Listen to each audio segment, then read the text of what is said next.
Well, the 4th of July can be a time for celebrating, but for some veterans with PTSD, it can be a nightmare. News Channel 15's Kelly Roberts spoke to one veteran about how you can be a considerate neighbor. The sound of a firework can bring Vietnam veteran David Jones right back to the battlefield nearly 50 years later. He says there are ways to keep everyone safe, calm, and comfortable this fireworks season.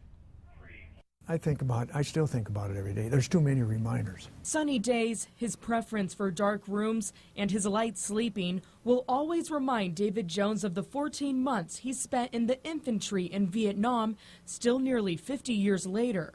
But this time of year, more reminders come around. At this time of the year where there's fireworks and firecrackers, granted, if loud noises and sudden noises to me, to this day, affect me. But there was a time, decades in fact, where Jones felt he couldn't talk about the after effects of war.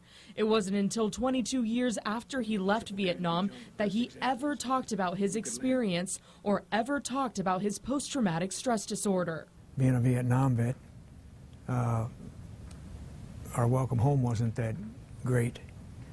So we all had a tendency to just hide, keep all our experiences to ourselves. Jones has been diagnosed with PTSD. The U.S. Department of Veterans Affairs estimates about 30% of Vietnam veterans have experienced PTSD in their lifetime. For those coming home from Iraq or Afghanistan, the number is at 20%.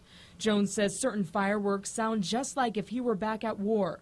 But this time of year, he does a lot of mental prep. You put yourself in that mental state, hey, the fireworks are going to be going off and everything's going to be fine. But he knows even preparation can't help some veterans suffering from PTSD. He says if you know your neighbor suffers from PTSD, try not to shoot off fireworks. And better yet, offer to keep your neighbor company. They might reach out to them and say that, if you'd like us to come over and, spend time with you, or let's go do something. If you are thinking about being vigilant of a neighbor or neighbors and plan not to shoot off fireworks at your house, there are several professional shows planned around the area. For a list of sites in Northeast Indiana and Northwest Ohio, visit wayne.com. Live in the newsroom, Kelly Roberts, News Channel 15.